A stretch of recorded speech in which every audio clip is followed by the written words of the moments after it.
for some odd reason, I've ended up watching. This is the second weekend where I've watched a whole All Blacks match, which must be some sort of record for me. So they played England today. They won 24-17. Yeah. The English were okay. The English, I thought they had a very good first half. Scored 2 tries, you know.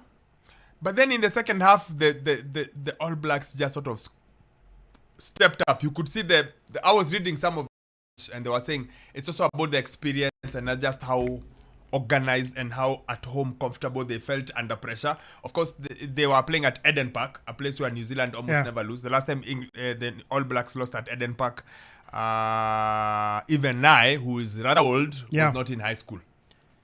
You know, the thing is about playing at Eden Park, Wokabi, is it's almost like the home of New Zealand rugby to some extent. If I'm not wrong, I think so. Yes. It's the, what is it called? The cathedral of New Zealand rugby.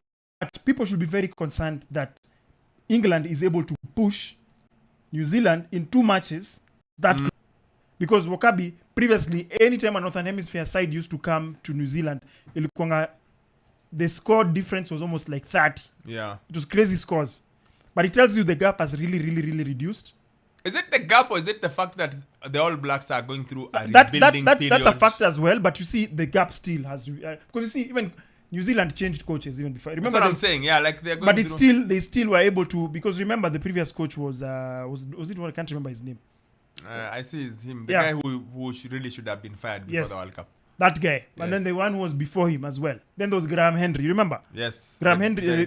Donaldson, I think, was the coach.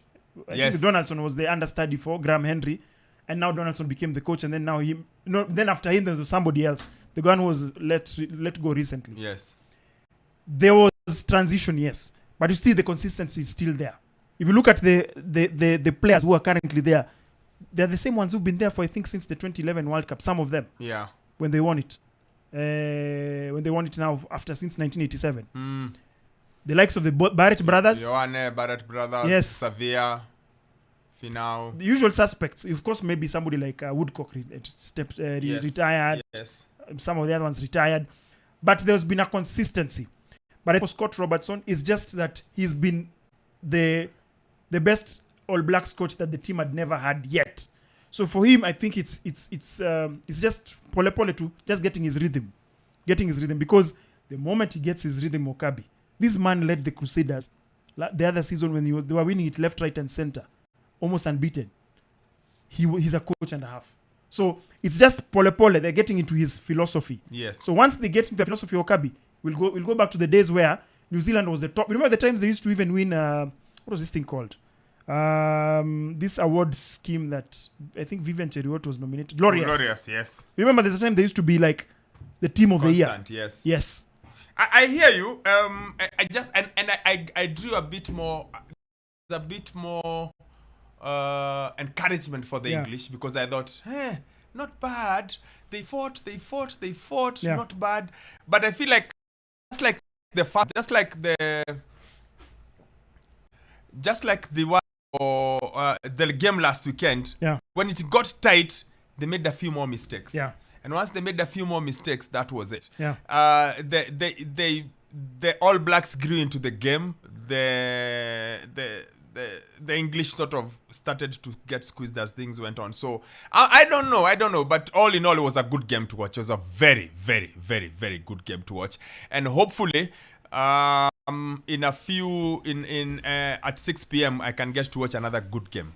South Africa. Yes, versus the Irish. They came up with all sorts of theories as to why they want to, as to why South Africans are maybe doing something that is dangerous because of the bomb squad, and I don't know what. Rassi was there clutching at straws. Yeah, and lakini that bomb squad like last weekend. Woo! And you know, yeah, I agree. Huh? I know the thing is people don't understand. Rassi enjoys that. Yes. That intrigue is like bring it on. Bring it on. You see, they were able to change they were able to influence how the game is played to some extent. Remember that decision that they made during the World Cup when they did a scrum in the 22? Yes. When was it Williams? Damian Williams when they had a pen. I think he was supposed to do a kick for touch. He opted for a scrum. So I've been seeing a lot of other teams trying. I think in the World Rugby under 20, wamekuwa kijaribu like trying that physicality. Even I think France did some weird thing in the under 20s recently. So that's it. So that's the All Blacks. They did beat England 24-17. And then after that, of course, it was a very entertaining game. It had the Welsh. The Welsh were playing Australia. And What was the score in that one? I just see conversation. Hold on, just now. 33-28. That was a tight one. It was a good game. The Wallabies won. Yes. At some point, it was a 1 point difference. Maybe 10 minutes into the second half, because the Welsh just fought back, but then the Aussies found a way to balance it out. But 36-28 was a good game. I think the Wallabies are slowly getting back to where they used to be. You think so? They're starting to get as competitive as they used to be, because it's been tough when Nani pulled the first one on them. Eddie Jones. He's ametuma CV kwengine lakini anajifanya kwa nani. Nani mimi siwezi fanya vitu. What do you mean imetuma CV? No. But yeah, so that's it. And the other game, like I said, later on is going to be South Africa, the reigning champions, taking on the Irish. Meanwhile, at Wimbledon, our good girl from Ghana, Paulini, leads the second set by 2-0. She's had a good start to the second. Remember, she lost the first set 6, but then she's broken Krejcikova, and she's leading 15-love in the third game. I hope she keeps it up. We need a final worth it. We need a final worth all the waiting for. We want her to win. We now own her. She's African.